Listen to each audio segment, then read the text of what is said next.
واجب نہیں ہوتی۔ نمبر 3 ہے حج قران۔ اس پہ عمرے اور حج دونوں کی نیت اکٹھی کی جاتی ہے اور ایک ہی نیت کے ساتھ احرام باندھا جاتا ہے اور حج مکمل ہونے کے بعد ہی اسے کھولا جاتا ہے۔ قران میں ایک ہی سفر ہوتا ہے، یعنی ایک ہی سفر میں حج اور عمرہ دونوں کیے جاتے ہیں، سفر تو ایک ہوتا ہے۔ اسی طرح احرام بھی ایک ہی ہوتا ہے، یعنی حج اور عمرے کا ایک ساتھ ایک ہی سفر میں ایک ہی احرام کے ساتھ حج کو مکمل کیا جاتا ہے اور مکمل کرنے کے بعد احرام کھولا جاتا ہے۔ جیسا کہ پہلے بات ہوئی، حج قران جو ہے یہ حدود حرم سے باہر رہنے والے لوگ کرتے ہیں، لہٰذا وہ اپنی ہدی یعنی اپنا جو جانور ہے قربانی کا وہ ساتھ لے کر آتے ہیں۔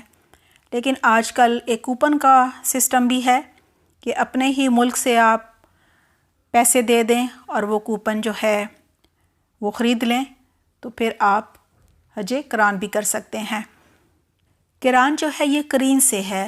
قرین انڈے کے چھلکوں کو کہتے ہیں جو ملا ہوا ہوتا ہے، ساتھی کو بھی کہا جاتا ہے، لہٰذا اس میں حج اور عمرہ دونوں کو ساتھی بنا لیا جاتا ہے، یعنی ساتھی کیا جاتا ہے ایک ہی سفر میں اور ایک ہی احرام میں۔ نمبر 4 ہے تمتع۔ تمتع فائدہ اٹھانے کو کہا جاتا ہے۔ اس میں فائدہ اس طرح سے اٹھایا جاتا ہے کہ پہلے عمرے کی نیت کی جاتی ہے، عمرے کی نیت سے احرام باندھا جاتا ہے، عمرہ مکمل کرنے کے بعد احرام جو ہے کھول دیا جاتا ہے، اب آپ فائدہ اٹھا سکتے ہیں، اور اس کے بعد ایام حج میں یعنی 8 ذی الحج کو اپنی ہی رہائش گاہ سے آپ جہاں بھی رہ رہے ہیں وہاں ہی سے دوبارہ حج کی نیت سے احرام باندھا جاتا ہے اور پھر حج مکمل ہونے کے بعد کھولا جاتا ہے۔ اس پہ بھی ایک ہی سفر میں حج اور عمرہ دونوں کیے جاتے ہیں، لیکن احرام جو ہے وہ 2 دفعہ پہنا جاتا ہے۔ حج قران میں تو ایک ہی دفعہ پہنا گیا تھا نا، اسی سے حج بھی کر لیا، عمرہ بھی کر لیا، لیکن یہاں کیونکہ فائدہ اٹھایا جاتا ہے، پہلے عمرے کی نیت سے پہنا، عمرہ کیا، پھر کھول دیا، آپ حلال ہو گئے اور اس کے بعد دوبارہ ایام حج میں حج کی نیت سے اس کو پہن لیا۔ حدیث ہے عن عائشہ رضی اللہ عنہا انہا قالت خرجنا مع رسول اللہ صلی اللہ علیہ وسلم عام حجۃ الوداع فمنا من احل بعمرۃ ومنا من احل بحج وعمرۃ ومنا من احل بحج وأحل رسول الله صلى الله عليه وسلم بالحج فأما من أحل بعمرة فحل وأما من أحل بحج أو جمع الحج والعمرة فلم يحل حتى كان يوم النحر رواه مسلم۔ حضرت عائشہ رضی اللہ عنہا فرماتی ہیں کہ ہم حجۃ الوداع کے سال رسول اللہ صلی اللہ علیہ وسلم کے ساتھ حج کے لیے نکلے۔ ہم میں سے بعض لوگوں نے عمرہ کا احرام باندھا اور بعض نے حج اور عمرہ دونوں کا یعنی حج قران کا، بعض نے صرف حج کا یعنی حج افراد کا، اور نبی اکرم صلی اللہ علیہ وسلم نے حج کا احرام باندھا تھا۔ بس جنہوں نے عمرہ کا احرام باندھا تھا وہ عمرہ ادا کرنے کے بعد حلال ہو گئے، یعنی احرام کھول دیا۔ جنہوں نے صرف حج کا احرام باندھا تھا یا حج اور عمرہ دونوں کا احرام باندھا تھا وہ قربانی کے دن تک احرام ہی میں رہے، اسے مسلم نے روایت کیا ہے۔ ایک چیز نوٹ کر لیجئے کہ اگر حج تمتع والا شخص حج کے مہینوں میں یعنی شوال یا ذی القعدہ میں عمرہ ادا کرے اور عمرہ ادا کرنے کے بعد اپنے شہر مثلاً جدہ، ریاض، دمام وغیرہ یا اپنے ملک مثلاً پاکستان، ہندوستان واپس چلا جائے اور حج کے دنوں میں آ کر صرف حج کر لے تو اس کا حج جو ہے وہ حج تمتع نہیں ہوگا۔ حج تمتع پھر یہ درست نہیں ہوگا، کیونکہ تمتع کا معنی ہے فائدہ اٹھانا، یعنی سفر ایک ہونا چاہیے اور پہلے عمرہ ہوگا ایک احرام کے ساتھ، ایک نیت کے ساتھ، عمرے کی نیت کے ساتھ، پھر احرام کھول دیا جائے گا، فائدہ اٹھایا جائے گا، یعنی کوئی سفر نہیں کیا جائے گا، اور پھر ایام حج میں دوبارہ حج کی نیت سے احرام پہنا جائے گا۔ یعنی حج تمتع کے لیے گھر سے نکلنے کے بعد ایک ہی سفر میں عمرہ اور حج ادا کرنا ضروری ہے۔ اگلی حدیث ہے، حج قران کا احرام باندھنے کے لیے قربانی کا جانور ساتھ لے جانا مسنون ہے۔ جو لوگ قربانی کا جانور بقا ساتھ لے کر نہ جائیں ان کے لیے حج تمتع کا احرام باندھنا مسنون ہے۔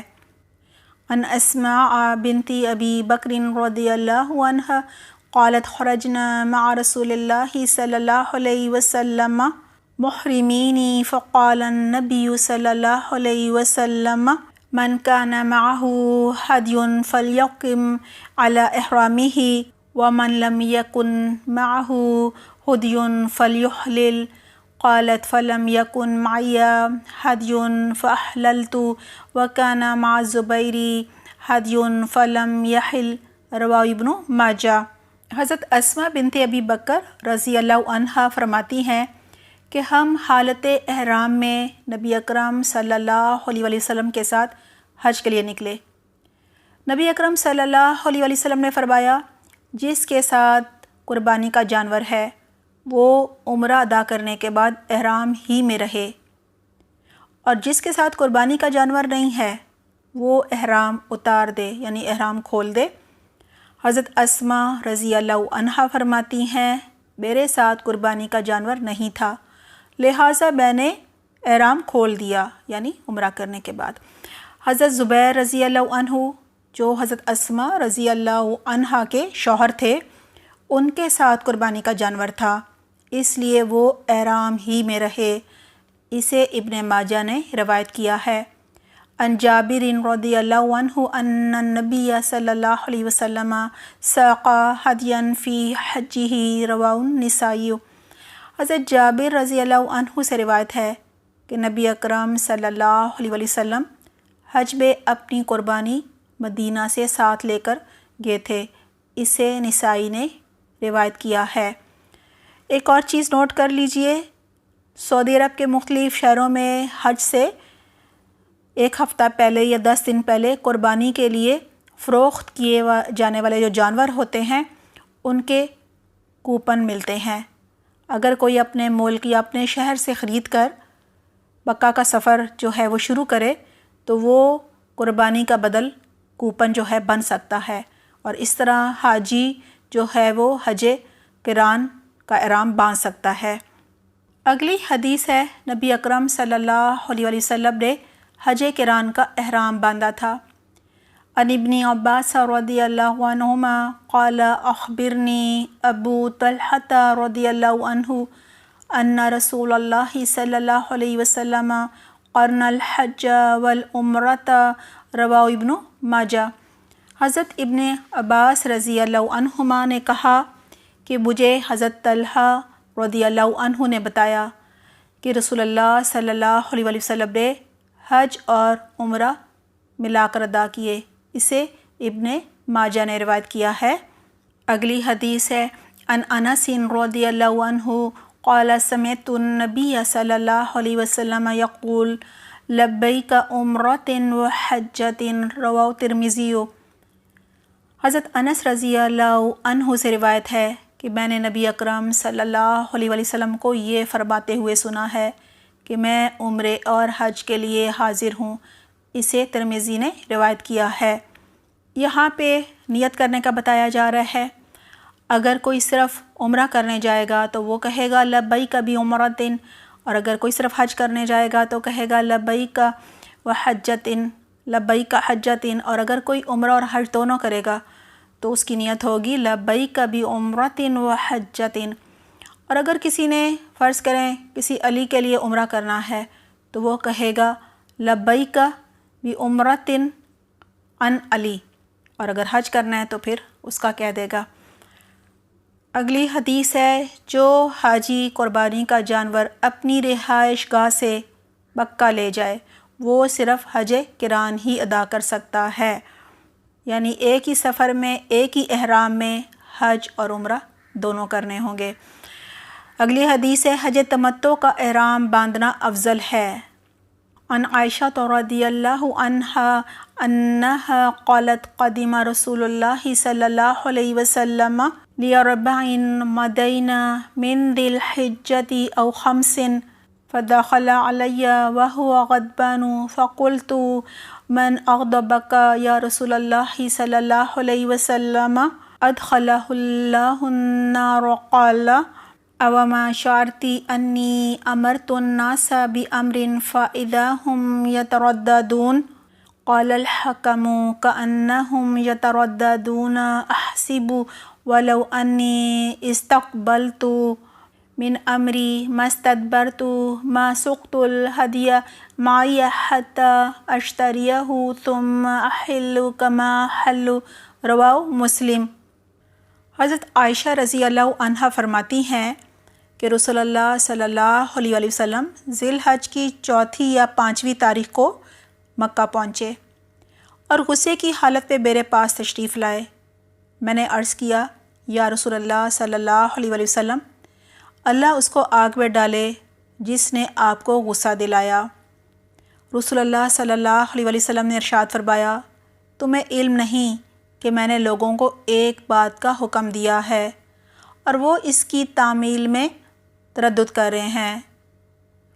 حدیث کے ایک راوی حکم کہتے ہیں کہ میرا خیال ہے رسول اللہ صلی اللہ علیہ وسلم نے یوں فرمایا، گویا کہ لوگ تردد کرتے ہیں یعنی ہچکچاتے ہیں۔ پھر آپ صلی اللہ علیہ وسلم نے ارشاد فرمایا، اگر میں پہلے سے وہ بات جانتا جو مجھے بعد میں معلوم ہوئی تو قربانی کا جانور مدینے سے اپنے ساتھ نہ لاتا اور یہیں مکہ سے خرید لیتا۔ پھر جس طرح لوگوں نے عمرہ ادا کرنے کے بعد تمتع کے لیے احرام کھولا ہے، اسی طرح میں بھی کھول دیتا۔ اسے مسلم نے روایت کیا ہے۔ یہاں بہت سی باتیں پتہ چلتی ہیں۔ ایک تو یہ کہ حضرت عائشہ رضی اللہ عنہا نے کہا کہ اللہ اس کو آگ میں ڈالے، تو یہ نبی صلی اللہ علیہ وسلم کے لیے تو کہا جا سکتا ہے، کسی اور انسان کے لیے نہیں کہا جا سکتا کہ فلانے نے تمہیں غصہ دلایا تو اس کے ساتھ یہ معاملہ ہو۔ ایک تو یہ بات ہے، اور دوسرا یہ کہ یہاں پہ بات یہ ہوئی تھی غصہ دلانے والی کہ لوگ بھی حج قران کرنا چاہ رہے تھے۔ آپ صلی اللہ علیہ وسلم نے بتایا کہ حج تمتع بہتر ہے، مجھے بعد میں پتہ چلا۔ یعنی سب سے پہلی بات تو یہ ہے کہ لوگوں کی حد درجے کی خیر خواہی نظر آ رہی ہے۔ یعنی آپ صلی اللہ علیہ وسلم غصے کی حالت میں حضرت عائشہ رضی اللہ عنہا کے پاس تشریف لائے، اور وجہ کیا تھی کہ لوگ کیوں اپنے اوپر بوجھ ڈال رہے ہیں، کیوں مشقت میں پڑ رہے ہیں۔ کوئی ہم جیسا ہوتا تو کہتا کہ ہم بھی تو یہ کر رہے ہیں نا، مشکل والا کام کر رہے ہیں، تو اچھا ہے سب ہمارے ساتھ مل کر یہی کریں۔ نہیں، دراصل اللہ سبحانہ تعالیٰ نے آپ صلی اللہ علیہ وسلم کو دونوں طریقے بتا دیے تھے، حج قران کا بھی حج تمتع کا بھی، اور سب کو اختیار بھی دے دیا تھا، جس کا دل کرتا ہے حج قران کرے، جس کا دل کرتا ہے حج تمتع کرے۔ آپ صلی اللہ علیہ وسلم کو اس وقت جو بہتر لگا کہ جانور بھی ساتھ جائے گا تو انہوں نے کر لیا، اور ہو سکتا ہے بعد میں اللہ سبحانہ تعالیٰ نے بتایا ہو کہ تمتع جو ہے یہ زیادہ افضل ہے، اور لوگوں نے بھی اپنی سہولت کے حساب سے فیصلہ کر لیا۔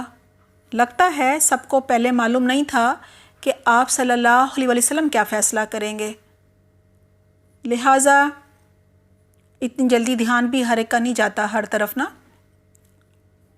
لیکن بعد میں دیکھا کہ آپ صلی اللہ علیہ وسلم تو حج قران کر رہے ہیں، احرام بھی بہت زیادہ لمبا یعنی احرام باندھنا پڑے گا انہیں، تو انہوں نے سوچا کہ ضرور یہ زیادہ باعث اجر والا کام ہے، آپ صلی اللہ علیہ وسلم خود کر رہے ہیں اور زیادہ مشقت اس میں ہے، تو یہ زیادہ بہتر ہوگا ہمیں بھی یہی کرنا چاہیے۔ اور پھر ان کو یہ بھی محسوس ہوا کہ یہ مسنون ہے نا، کیونکہ آپ صلی اللہ علیہ وسلم کر رہے ہیں، لہٰذا وہ بھی یہی پسند کرنے لگے کہ وہ بھی حج قران کر لیں۔ پھر آپ صلی اللہ علیہ وسلم نے سمجھایا کہ دیکھو حج تمتع جو ہے یہ افضل ہے اجر میں بھی، اور مجھے معلوم نہیں تھا، یہ بھی بتایا۔ یعنی نبی جو ہوتا ہے اس کے پاس کلی علم تو نہیں ہوتا نا، اللہ سبحانہ تعالیٰ جتنا علم دے دیتے ہیں، بعد میں اگر اللہ تعالیٰ نے مزید کچھ بتا دیا تو علم میں اضافہ ہو گیا۔ یعنی نبی کا علم ذاتی تو نہیں ہوتا نا، یہ بھی یہاں سے پتہ چلتا ہے۔ لہٰذا صحابہ کرام رضی اللہ عنہم کو بات پھر سمجھ آ گئی۔ ایک اور ٹاپک ہے فسخ الحج الی العمرتی، حج کی نیت کو عمرے کی نیت میں بدلنا۔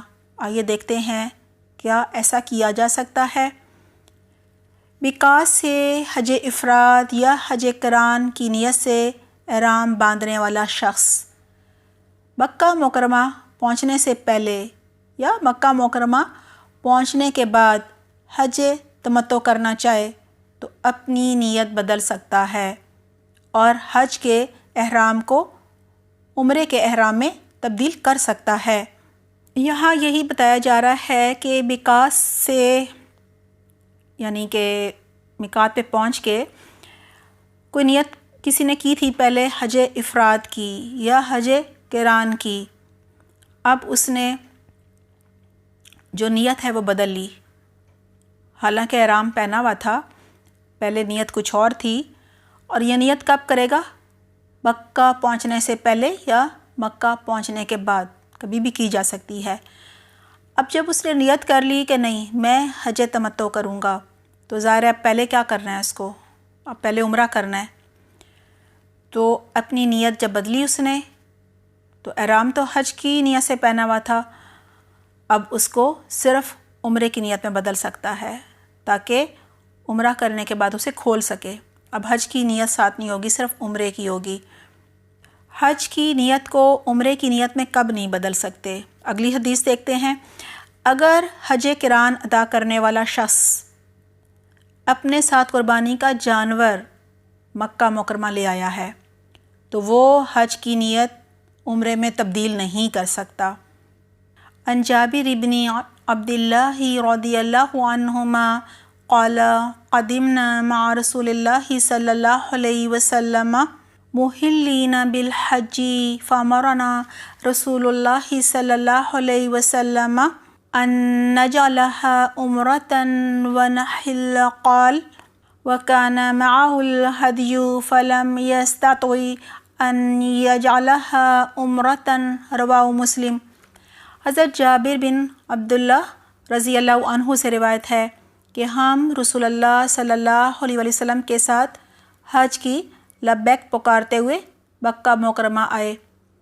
ہمیں آپ صلی اللہ علیہ وسلم نے حکم دیا اپنے حج کو عمرہ بنا لیں اور حلال ہو جائیں۔ راوی کہتے ہیں چونکہ رسول اللہ صلی اللہ علیہ وسلم کے ساتھ قربانی کا جانور تھا جو آپ صلی اللہ علیہ وسلم مدینے سے اپنے ساتھ لائے تھے، اس لیے آپ صلی اللہ علیہ وسلم اپنے حج قران کو عمرے میں نہ بدل سکے۔ اس سے مسلم نے روایت کیا ہے۔ لہٰذا یہاں سے پتہ چلا کہ حج قران کی نیت کرنے والا شخص اگر اپنے ساتھ قربانی کا جانور بھی مکہ لے آئے تو وہ حج کی نیت جو ہے اس کو عمرے میں تبدیل نہیں کر سکتا، حج تمتع نہیں کر سکتا۔ اس کے بعد کہا جا رہا ہے میقات سے عمرے کی نیت سے احرام باندھنے والے شخص کا عمرے کی نیت کو حج کی نیت میں بدلنا سنت سے ثابت نہیں۔ یعنی حج کی نیت تو عمرے کی نیت میں بدلی جا سکتی ہے، لیکن عمرے کی نیت کو حج کی نیت میں بدلنا سنت سے ثابت نہیں، یہ مسنون نہیں ہے۔ اللہ سبحانہ تعالیٰ ہمیں اپنے احکامات بہترین طریقے سے سمجھنے کی اور ان پر عمل کرنے کی توفیق عطا فرمائے۔ اپنا بہت خیال رکھیے گا۔ سبحانک اللہم و بحمدک نشہد ان لا الہ الا انت نستغفرک و نتوب الیک۔ والسلام علیکم ورحمۃ اللہ وبرکاتہ۔